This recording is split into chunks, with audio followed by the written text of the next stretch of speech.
T'es hachement bien. Alors, on fait quoi, les pets ou... Tu vas plus vite que la lumière. Donc, aujourd'hui, on va parler de nos animaux de compagnie. Mais toi, comme tu habites à Londres, tu appelles ça comment, les animaux de compagnie? Des pets, Des pets? ouais. Et ceux qui, et ceux Je crois qui, que euh, et ceux qui trimballent les pets, c'est les pets zouilles. Tu n'enregistres pas ça. Ah ben non, non, ça, tu te penses bien que je vais pas enregistrer un truc pareil. Qu'est-ce qu'ils vont penser, nos téléspectateurs? Ah, ils vont se dire, mais... Tu sais que c'est politiquement pas correct hein, de parler de ce genre de choses. De pets. Non? Clément, est-ce que tu es prêt alors à commencer? Oui, On y oui. va? Oui? Je veux. 3, 2, 1. Bonjour Clément! Bonjour, Oriane. Bonjour à tous et toutes et bienvenue dans cette première hebdomadaire, le mercredi à 13h sur YouTube. Alors, aujourd'hui, le sujet est à nouveau en relation avec le deuil, puisque nous avions décidé de consacrer le mois de novembre à tous les aspects que l'on peut vivre par rapport au deuil. Et aujourd'hui, nous allons parler du deuil de nos petits amis, nos animaux de compagnie, qui sont aussi parfois très très importants dans notre vie de tous les jours, dans notre vie affective. Ils peuvent prendre beaucoup d'importance, beaucoup de place. Pour pas mal de personnes, ce sont des remplaçants. C'est que ça joue le rôle de remplaçant affectif d'une personne humaine. Ils apportent des choses très importantes et ils se synchronisent avec nous. Donc, ils apportent beaucoup. Je t'ai expliqué que j'ai été témoin d'expériences avec des animaux où les animaux faisaient, c'est des animaux qui appartenaient à l'ennemi, faisaient les maladies ou mettaient en scène les maladies qui correspondaient aux problèmes qu'avait leur maître. C'est dans le décodage biologique, ça, que tu as découvert cela, ou c'est Ben, comme ça? c'était un lien de décodage, non? Ça vient de ma connaissance du décodage, mais c'était tellement flagrant. Il y avait, par exemple, je donne l'histoire d'une personne qui avait un compagnon. Elle avait un chien et un compagnon qui n'arrivait pas à quitter sa femme. Il l'avait quitté physiquement, il avait pris un appartement, mais en fait, tous les soirs, il allait s'occuper des enfants, des devoirs, il revenait. Il n'arrivait pas à vraiment quitter, lui, il n'arrivait pas à faire le deuil de sa vie d'avant, alors qu'il n'y avait plus de relation. Il avait vraiment décidé d'arrêter les relations maritales stricto sensus. Et donc, il ne s'investissait pas, il ne s'engageait pas vis-à-vis de sa nouvelle compagne. Et il y avait un comportement qui était assez étonnant. Quand il était là, tout allait bien. Puis, tout d'un coup, voilà, il partait et il ne donnait pas de nouvelles pendant une semaine, 2 semaines, puis il revenait. Oh, Et des ah fois, oui. c'était un mois. Et elle attendait, elle attendait, elle attendait. Et alors, au début, elle ne comprenait pas. Puis, le temps a passé. À chaque fois, il revenait, il y avait de l'amour, donc tout allait bien. Mais au bout d'un moment, ça devenait de plus en plus dur à supporter. Et ce qui est très, très extraordinaire, c'est que quand il partait comme ça et qu'il donnait plus de nouvelles, et si ça a duré assez de temps, mettons plus d'une semaine, le chien commençait à avoir de la gale. Et, Oh, et il perdait tous ses poils, il avait de la gale, et il avait des problèmes de peau partout. oh, Et puis que dès que finalement ça se rétablissait, hop, tout guérissait. wow, Et on, impressionnant. et ça guérissait du jour au lendemain. Et puis ça Ah ouais. repartait dès qu'il repartait. Et en plus, comme c'était lié aux relations amoureuses, c'était une chienne. En fait, quand il partait, elle avait des montées de lait. Quand il revenait, c'était. Et c'était même extraordinaire parce que les montées de lait, en plus, dans cette famille où il y avait une chienne et un chat, c'était le chat qui soulageait la chienne en allant téter son lait. Oh, mais quelle histoire! C'est hallucinant. C'est Et hallucinant. le jour où ils se sont installés ensemble, terminé. Oh, wow. C'est intéressant, en décodage biologique, les problèmes de pause souvent liés à un conflit de séparation. Oui, c'est pour ça que c'est comme ça que j'avais fait je Hmm. faisais ce lien-là mais là, c'était, une caricature Ce qui et est intéressant aussi avec la gale, c'est que c'est un parasite. Donc, son corps devenait suffisamment vulnérable pour laisser le parasite se développer et puis son immunité devenait tellement forte en quelques heures ou un jour ou deux qu'il pouvait faire arrêter l'expansion de la gale. Vraiment surprenant. les phénomènes qu'il y a derrière, moi, ça me dépasse beaucoup là et puis ça dépasse Mhm. tout le monde. Moi, j'ai juste constaté ça et c'était, assez étonnant, quoi, vraiment. Oui. Et donc elle souffrait pour sa maîtresse. Ah mais c'est, elle-même, on pourrait imaginer même que sa maîtresse ne faisait pas cette maladie et le chien le faisait à sa place. Oui. Et j'ai une autre histoire du même genre, hein, mais là, ça a été Ah, plus dramatique parce que le chien est mort. Donc, oui. un chien, un très, très beau chien, un superbe beau chien, chien de collection magnifique et qui avait été acheté par un couple d'amis qui n'avaient pas pu avoir d'enfant et le chien était, devenu voilà, en fait, Le substitut de l'enfant. une sorte de substitut. Mais ils avaient décidé ça assez tard, hein, après avoir vécu pas mal d'années ensemble. Mais ils avaient décidé de prendre ce chien. Et puis, hasard de la vie, leur relation, alors que ça faisait des années, plus de 20 ans qu'ils étaient ensemble, s'est dégradé, s'est déchiré. Ils se sont fait vraiment une sorte de bataille. Et le Mhm. chien a développé un cancer de la peau. Ouais, ouais, c'est encore de nouveau la peau, la séparation. C'est extraordinaire hein, ce que tu Le, racontes. et le chien est mort. Et les deux parties, les deux personnes ne sont pas mortes. Enfin, en tout cas, n'ont pas eu de problème de santé. Aucune. Bon, bah, tant mieux pour les personnes, et en même temps, ce chien a porté le, la souffrance émotionnelle de ses maîtres, ou En tout cas, disons. on peut faire une hypothèse de ce genre-là Oui.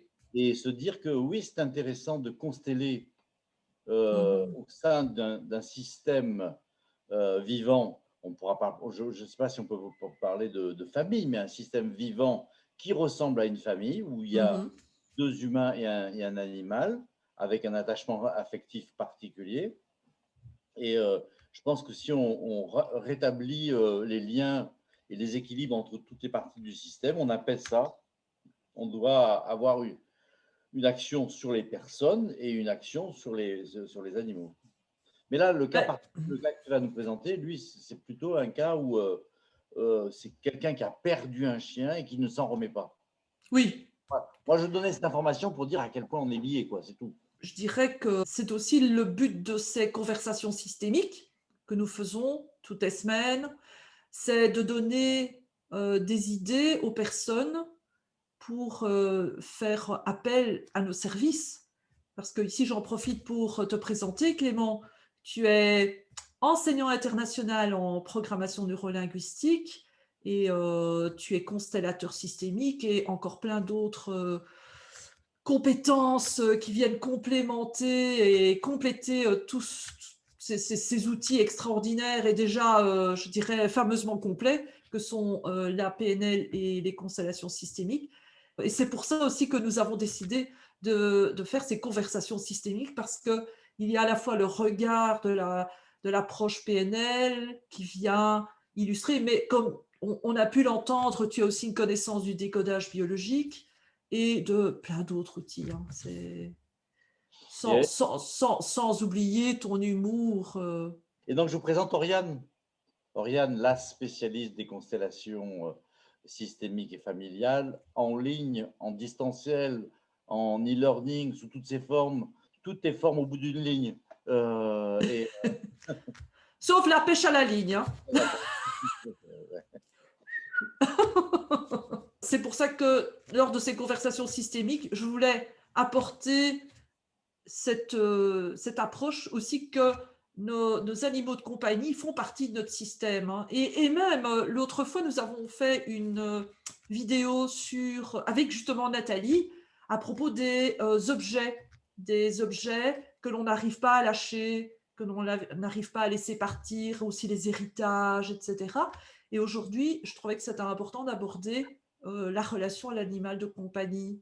Et donc moi, pour cela, pourquoi j'ai pensé à cela ce matin? Parce que je réfléchissais en me demandant, tiens, quel thème nous allons aborder aujourd'hui? Et j'avais sur mes genoux mon chien. Et à la maison, mon chat attendait, parce que maintenant j'ai un petit chat qui s'appelle Gala, c'est une petite chatte qui est très mignonne, avec des yeux bleus.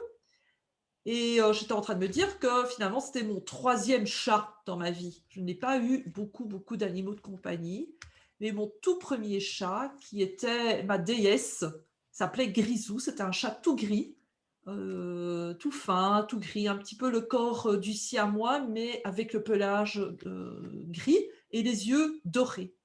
Et ce chat était extraordinaire. Et nous avons materné ensemble. Elle avait ses portées, moi j'avais les miennes, façon de parler. Donc quand j'avais mon bébé qui pleurait, elle allait tout de suite voir qu'est-ce qui se passait avec mon bébé pour me signaler. Elle faisait un miaou miaou pour me dire, tu sais, il y a ton bébé qui pleure, il faut que tu ailles jeter un œil, mais en attendant, je vais quand même voir ce qui se passe. Donc j'étais un peu embêtée parce qu'elle sautait dans le berceau pour aller voir ce qui se passait. Et quand c'était à son tour d'avoir une portée, elle venait accoucher. Je dis accoucher parce que je la rendais vraiment humaine, mais elle mettait bas, parfois même au pied de mon lit ou tout près de moi, de façon. Une fois, elle a mis bas dans le canapé à côté de moi. Voilà, c'était le genre de choses, on partageait tout.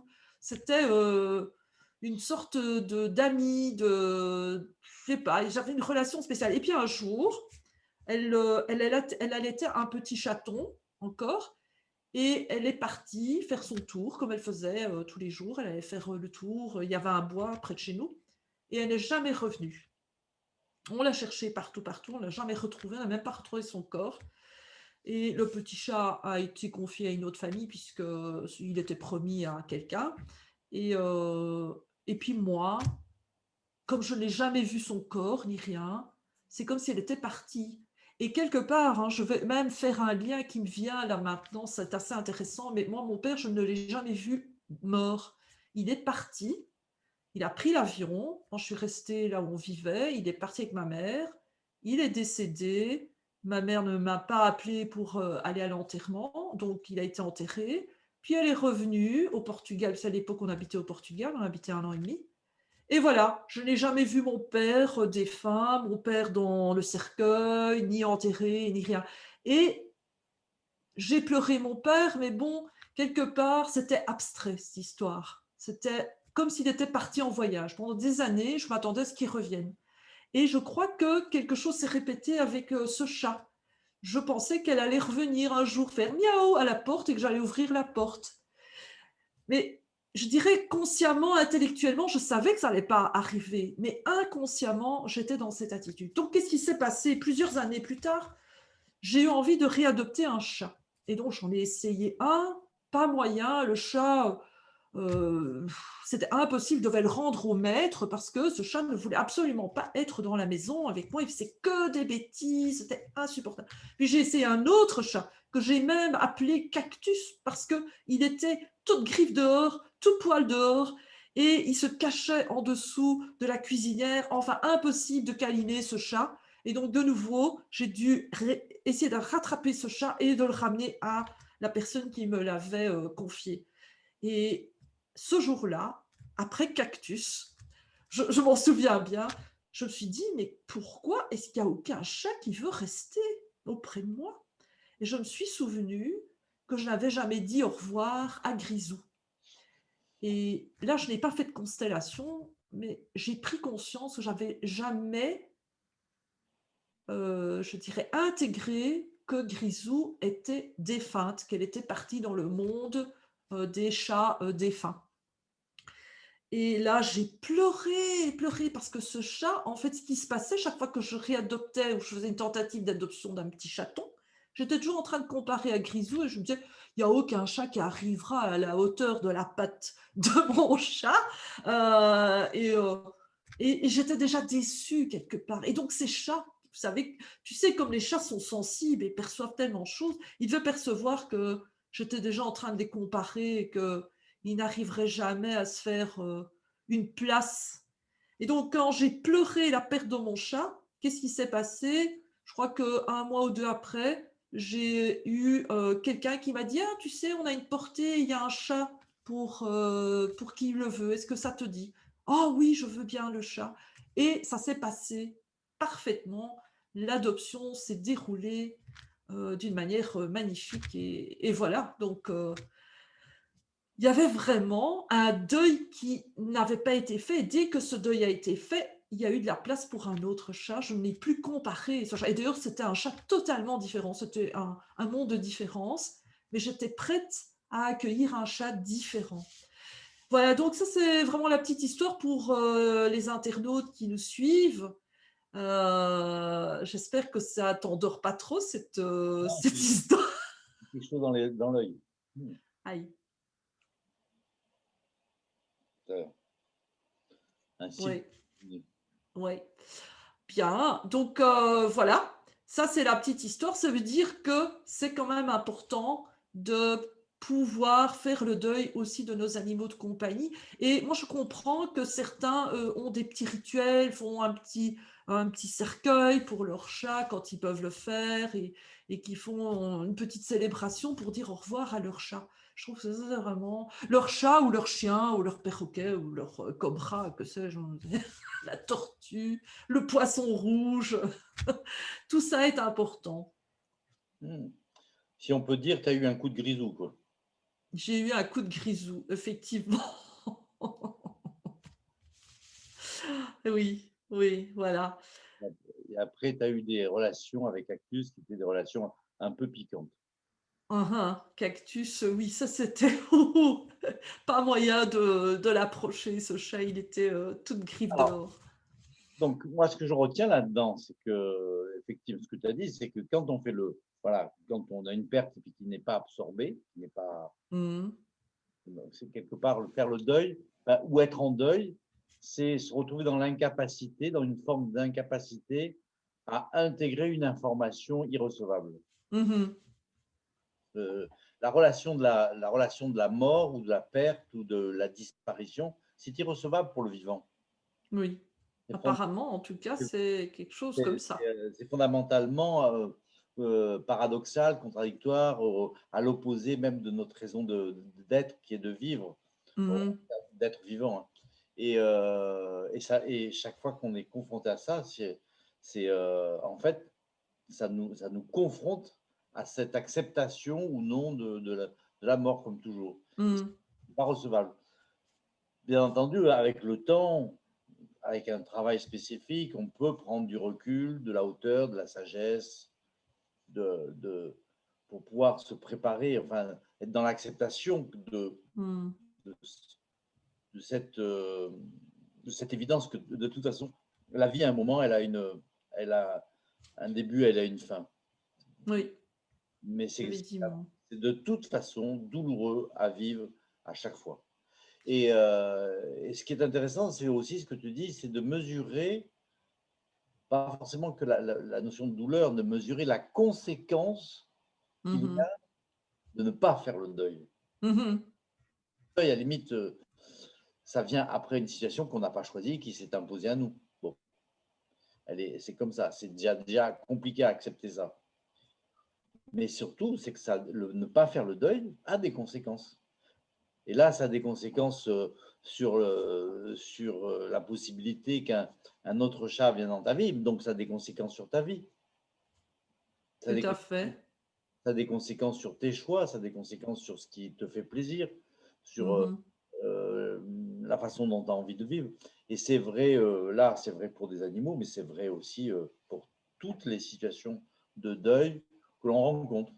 Ne Mhm. pas faire le deuil d'un travail, ça a des conséquences pour retrouver un travail. Ne pas faire le deuil d'un compagnon avec qui on a divorcé, on s'est séparé, ben, c'est souvent empêcher ce qu'un autre arrive parce que la place est prise, elle est encore prise. C'est dans notre Mhm. tête, c'est encore pris. Mhm. Oui.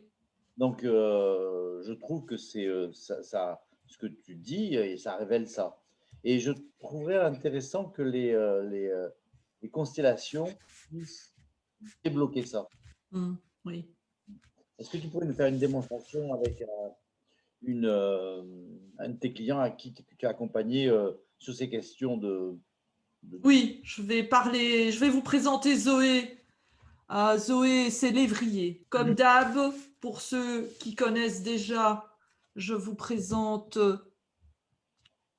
l'espace qu'on appelle le champ qui sait, l'espace où je vais manifester la constellation. Et puis ici, je vais vous présenter Zoé. Zoé qui est venue me consulter.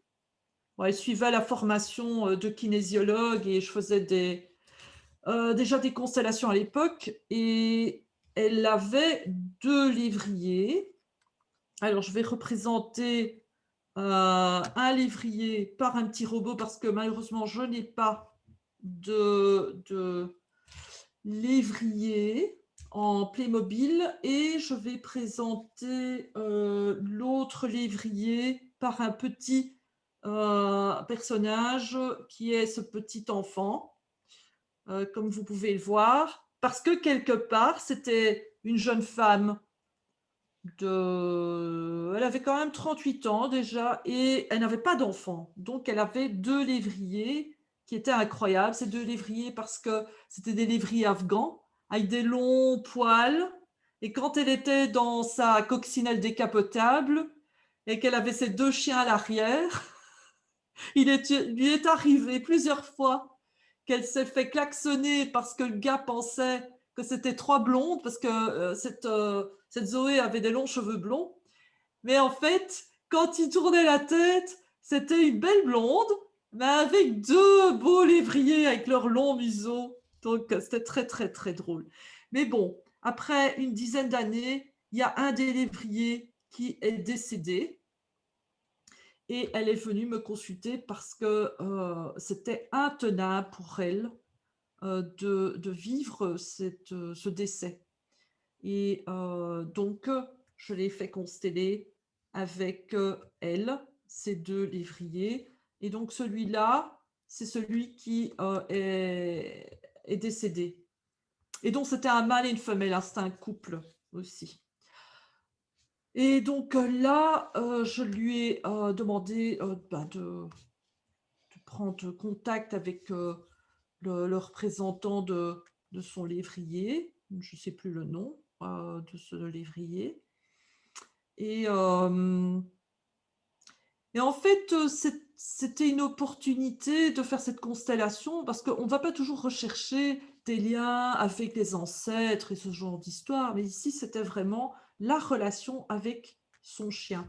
Et là, je lui ai demandé de dire merci à son chien pour tout ce qu'elle avait reçu de ce chien, parce qu'elle avait reçu énormément d'affection de ce chien, et énormément de présence. Quelque part, bon, elle avait été aussi célibataire pendant des années. Et c'est assez intéressant parce qu'elle a perdu ce chien au moment où elle a rencontré son nouveau compagnon avec qui elle vit encore depuis lors. Donc ça fait déjà plus de 15 ans cette histoire. Et, euh, et c'était le mâle qui était décédé. Mais bon, voilà. Et donc de lui dire merci pour tout ce que ce chien lui avait apporté.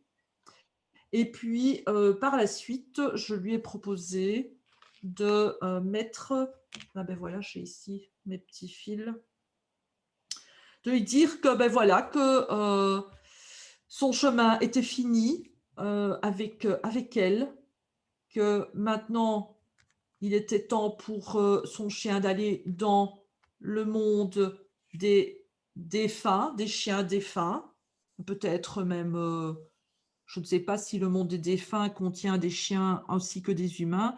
Et puis, on a fait mettre une corde pour séparer le monde des défunts du monde des vivants. Et puis là, elle a pu voir la chienne qui était toujours vivante et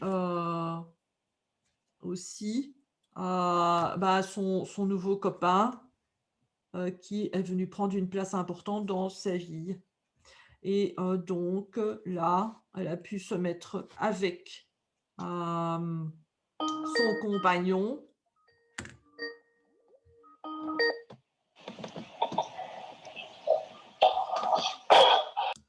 Donc là, je l'ai placé à côté de son nouveau compagnon avec la représentante ici de la chienne survivante. Et voilà, donc c'est une constellation très, très simple, très brève. Mais ce qui est très important, c'est de faire cette séparation entre le monde des défunts et le monde des vivants. Et puis aussi d'honorer toutes les bonnes choses qui ont été reçues de la personne qui est partie. Ça, c'est vraiment quelque chose d'important. Ce n'est pas une constellation très compliquée, mais c'est pour signaler aussi à tous les internautes qui nous suivent que les constellations, par exemple, on peut faire une demande de constellation individuelle ou de groupe pour pouvoir dire au revoir à quelqu'un, que ce soit un être humain ou un animal, ou même une plante. Hein. J'ai déjà fait des constellations, c'est avec des plantes. Que le chemin se termine, le parcours se termine, et de remercier. Finalement, c'est un rituel parce qu'elle n'a pas pu faire. On ne fait pas des rituels d'enterrement pour les chiens et ce genre de choses. Et le fait d'avoir fait ça en séance, ça a vraiment libéré son cœur. Ça l'a aidé à faire le deuil et à passer à autre chose plus facilement. En PNL, on dit, en fait, on retrouve ce que tu viens de faire dans les rituels d'accompagnement du deuil, où ce qui est important dans le deuil, c'est de reconnaître ce que la personne nous a apporté de bon et de modifier la croyance que l'on a qui est liée au deuil. C'est-à-dire quand on perd quelqu'un, on a une croyance, une sorte de déduction qui vient se mettre dans la tête en disant, ben, comme il n'est plus là, il ne pourra plus m'apporter. On croit que la personne ne pourra plus apporter quoi que ce soit. Or, très souvent, les gens de notre quotidien, on les a pas tous les jours à côté de nous. Mais comme on les sait vivants, on fait souvent appel à eux pour nous inspirer. Donc, ils nous apportent parce qu'on entend leurs conseils, on entend ce qu'ils nous disent. Et dans le processus de deuil, une des choses que l'on fait faire, c'est de dire, mais OK, mais cette personne, bon, d'abord, il faut bien passer par la reconnaissance du fait qu'on ne la verra plus. Donc, comme tu dis, l'honorer et lui dire qu'on est désolé que pour elle aussi soit fini, puis que c'est maintenant fini, on n'est plus dans le même monde. Mais pour accepter ça, en fait, il faut reconnaître ce qu'elle nous a apporté, parce que en reconnaissant ce que nous a apporté, on change la croyance. Oui. Elle va pouvoir continuer à nous apporter quelque chose. Oui. On change la croyance qui est un réflexe, qui est de dire, ben non, puisqu'elle n'est plus là, tout est fini. Ben non, Oui. tout n'est pas fini. Effectivement, quelque part, le reconnaître tout cela, ça donne de la valeur et ça fait vivre cela. Et donc le souvenir aussi, c'est une façon de continuer à faire vivre les êtres que l'on a aimés, avec qui on a partagé des belles choses. Eh bien, le souvenir leur permet de rester toujours présents dans notre cœur. Et donc, ils nous habitent. Ce sont tous ces êtres aimés qui n'existent plus, nous habitent toujours. Et ça, c'est important. Mais on en a la preuve, enfin, tout le monde a la preuve. Quand on a la haine pour quelqu'un, on est habité par ça aussi. quelque chose qui nous a fait il y a 10 ans. Oui. Ça veut dire que le souvenir est toujours là, alors que la personne n'est pas là. Oui, effectivement. Que le effectivement. souvenir continue à nous inspirer. Mmh. Alors, par rapport à une personne vivante qui nous a fait quelque chose de désagréable, même quand elle est morte, on continue à avoir cette influence de la chose désagréable. Donc, bon, c'est pas quelque chose qui est dans la réalité, ça. C'est quelque chose qui est virtuel. Oui. Donc, on peut changer cette virtualité. Oui. Exactement. Eh bien voilà, c'est peut-être pas une très longue interview, une très longue conversation, mais c'est une conversation importante qui inclut nos animaux de compagnie, qui ont une très grande place au sein des familles et qui apportent énormément. Et parfois même, comme on le disait au début de cette conversation, ils peuvent même manifester les symptômes de maladie et même porter des maladies à la place de leur maître. Et donc, ça montre combien nos animaux sont loyaux, aimants, dévoués pour leur maître et qu'ils ont une importance vraiment importante. Et donc un impact au moment de leur départ. Exactement. Eh bien, j'espère que vous avez apprécié cette conversation systémique et je voudrais juste ajouter que si vous voulez aller plus loin, eh bien, nous proposons la possibilité de nous rejoindre tous les premiers lundis du mois à 19h heure France pour des constellations de groupe en ligne. Pour cela, nous vous invitons à aller sur www.academycoachingsystémique.com. Il y a un agenda et dans cet agenda, vous allez trouver toutes nos activités, dont cette activité de constellation de groupe en ligne. Ensuite, les 16, 17 et 18 décembre, nous co-animons avec Nathalie, Clément et moi 3 demi-journées, 3 matinées d'initiation pratique aux constellations systémiques pour les personnes qui font de l'accompagnement, du coaching, de toutes sortes de travail en relation avec l'être humain. Eh bien, vous aurez l'occasion d'apprendre 2 outils pratico-pratiques qui vont vous permettre justement d'accompagner de manière efficace vos clients. Et franchement, là, je vous recommande de nous rejoindre. Également, nous avons des ateliers.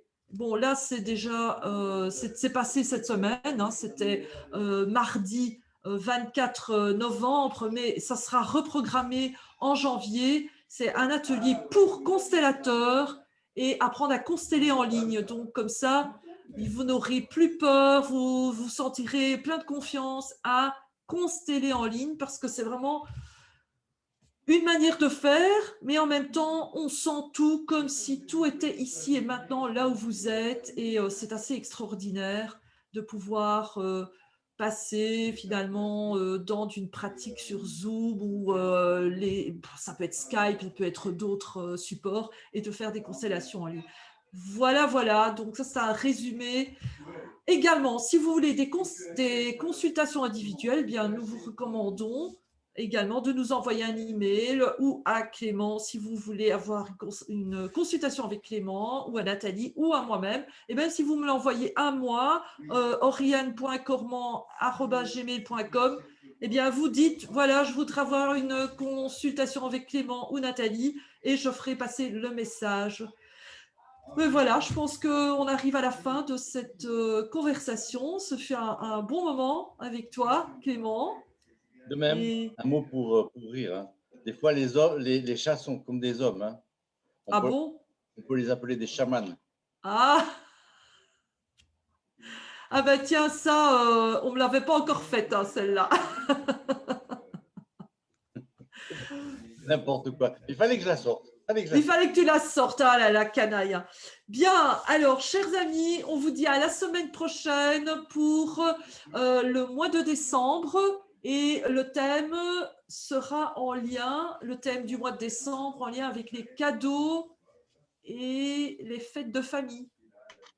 Ouais, en fait, le fait de recevoir ou pas recevoir des cadeaux, le fait d'être un cadeau ou pas un cadeau pour ses parents, parce que des fois on entend ça dans les familles, c'est pas un cadeau celui-là. Et il y a tous les cadeaux qu'on reçoit et puis qu'on revend sur eBay. C'est pas un cadeau, ça. Ça, il ne faut pas le dire. Hein. C'est pas bien. Non, hein. Mais voilà. Bien, eh bien, nous vous invitons à nous suivre en cliquant sur la petite cloche, en vous abonnant à la chaîne YouTube et en cliquant sur la petite cloche pour recevoir les notifications de publication. Et aussi, je vous encourage à vous abonner à la newsletter sur le site www.academycoachingsystémique.com.